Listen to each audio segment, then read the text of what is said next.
بسم اللہ الرحمن الرحیم فلا اقسم بمواقع النجوم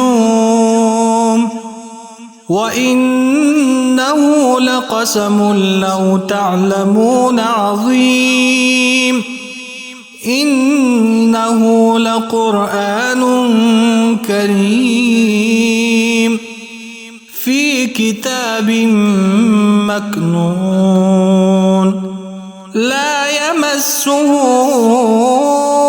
إلا المطهرون تنزيل من رب العالمين میں قسم کھاتا ہوں ستاروں کے مقامات کی، اور اگر تم سمجھو تو یہ یقیناً بہت بڑی قسم ہے کہ یہ قرآن یقیناً بڑی تکریم والا ہے، جو ایک محفوظ کتاب میں ہے جسے صرف پاکیزہ لوگ ہی چھو سکتے ہیں۔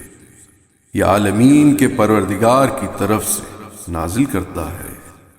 قرآن کی حقیقت سمجھنے کے لیے طہارت کا لازمی ہونا۔ قرآن کی حقیقت تک کسی کی رسائی نہیں، صرف وہی لوگ قرآن کے عمیق اسرار و معارف کو دل و جان سے سمجھ سکتے ہیں جن کا باطن ہر طرح کی آلودگی اور نجاست سے پاک ہو، اور جو اپنے عمل اور اعتقاد میں طیب و طاہر ہوں۔ بعض روایات میں آیت نمبر 79 سے مراد یہ ہے کہ طہارت ظاہری یعنی وضو و غسل کے بغیر قرآن کریم کو مس کرنا حرام ہے۔ امام علی علیہ السلام نے مذکورہ آیت کی تلاوت کے بعد فرمایا، اس آیت سے مراد یہ ہے کہ قرآن کریم کی تمام حقیقت کو کوئی نہیں پا سکتا سوائے ان لوگوں کے جو نجاستوں اور آلودگیوں سے پاک ہوں۔ اس آیت میں مطہرون سے مراد ہم اہل بیت علیہم السلام ہیں، چونکہ اللہ تعالیٰ نے ہم سے ہر قسم کے رجس کو دور